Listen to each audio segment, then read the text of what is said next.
Welcome to Spaceverse, your portal to cosmic adventures. We are reaching into the very edges of how stars and planets come to be. The James Webb Space Telescope has once more expanded the limits of our cosmic understanding. Deep within the Perseus molecular cloud, a sprawling stellar nursery located around 960 light-years away, Webb has made a remarkable discovery.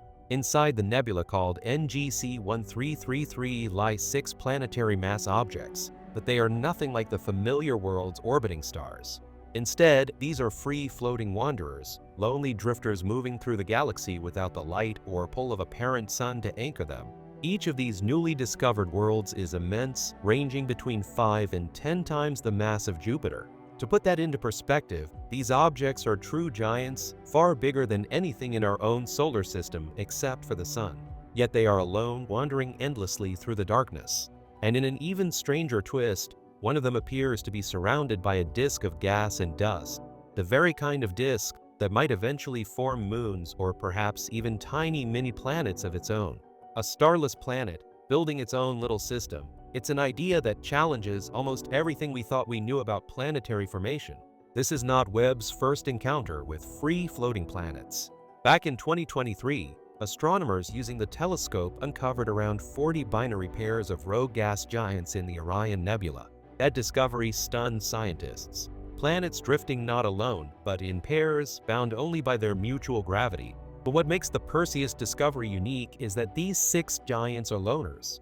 Their isolation and their presence in a stellar nursery like NGC 1333 provides powerful new evidence about how they may have formed. To understand this, we need to explore the 2 main ways that planets can come into existence. The first is the bottom-up process.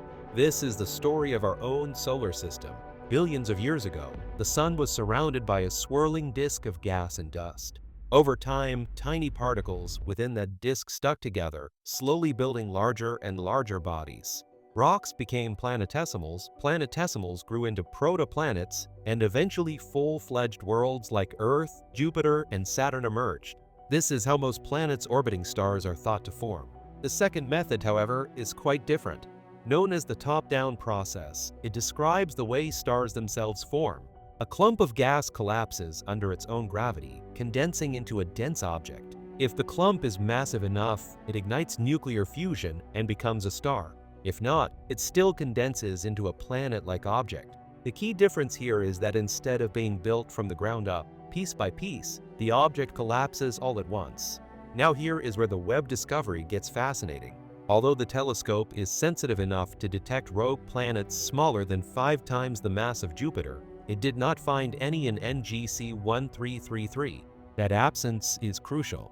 It strongly suggests that 5 Jupiter masses may be the minimum threshold for the top-down formation process. Below that, objects don't collapse from clouds, they must instead form in disks around stars. In other words, nature seems to have drawn a line, and Webb has just helped us see where it lies. This leads to an even bigger question. What exactly makes something a planet? Astrophysicist Ray Jayawardena of Johns Hopkins University summed up the importance of this discovery by saying that nature produces planetary mass objects in at least 2 different ways, through the contraction of a gas cloud, like a star, and within disks of gas and dust around stars, like Jupiter in our own solar system. That means the smallest star-like objects and the largest planet-like objects overlap in size and mass. Suddenly, the neat categories astronomers once relied on begin to blur. Traditionally, an object has to meet a very strict requirement to be considered a star. It must ignite nuclear fusion, fusing hydrogen into helium to produce energy. The minimum mass for this is about 93 times the mass of Jupiter. Anything smaller cannot ignite fusion. Objects below that limit, but still larger than planets, fall into the category of brown dwarfs, sometimes called failed stars. Brown dwarfs can range from 13 Jupiter masses up to that 93 Jupiter cutoff, and some of them can briefly fuse deuterium, a heavier form of hydrogen. Below 13 Jupiter masses, objects have long been considered planets.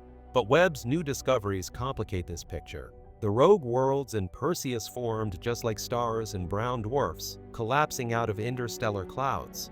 Yet they are too small to qualify as brown dwarfs, and they are not orbiting stars in the way that planets usually do. They exist in a gray area that resists easy classification. Are they planets? Sub-brown dwarfs? Or do we need an entirely new category to describe them? Astrophysicist Adam Langeveld, who led the new research, asked a thought-provoking question. If you have an object that looks like a young Jupiter, is it possible that it could have become a star under the right conditions? This is not just an abstract idea. These rogue planets really do sit at the edge of possibility, at the razor-thin boundary between being massive enough to ignite and shine and remaining forever dark. One or two Jupiter masses more, and they might have joined the ranks of stars. Instead, they drift silently through space as cosmic almost stars. The presence of a disk around one of these rogue planets makes things even more complex.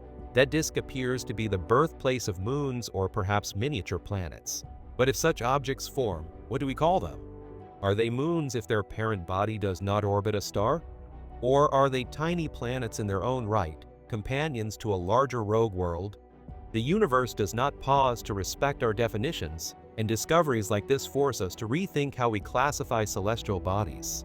As if that were not enough, Webb also uncovered something else in NGC 1333, a brown dwarf with a planet orbiting it.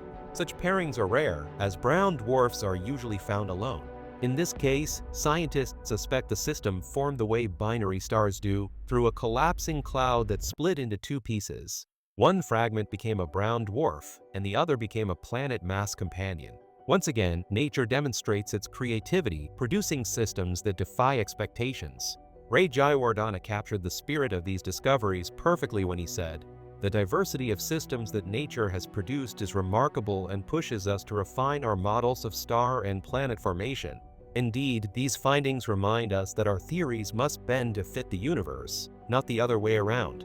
The journey does not end here. The next step for astronomers is to use Webb's powerful instruments to study the atmospheres of these 6 rogue planets in detail. By analyzing the light they emit or reflect, scientists can identify what gases they contain, compare them to brown dwarfs and ordinary planets, and begin to piece together their history.